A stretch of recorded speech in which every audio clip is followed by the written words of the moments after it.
বেরিয়েছি, কিন্তু খুব গরম আজকে, আজকে প্রচন্ড গরম।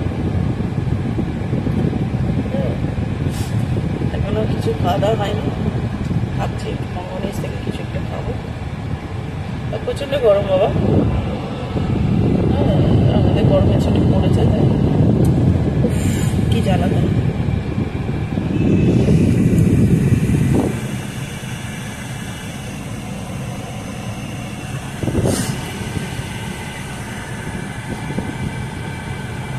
আজকে আর শাড়ি বললাম না, ভাবলাম যে একটা হালকা ফুলকা শাড়ি পরলেও তো অনেক ঝামেলা আছে, সেই ঝামেলা যাতে না হয় সেই জন্য আর কি সেটা স্যার একটা কিছু বলিয়ে নিলাম। আর আমার কবিতা অ্যাজ ইট ইজ, মানে কোনো চিন্তার বাইরে, হ্যাঁ হ্যাঁ বলিতেই থাকে, ঠিক আছে টাকা।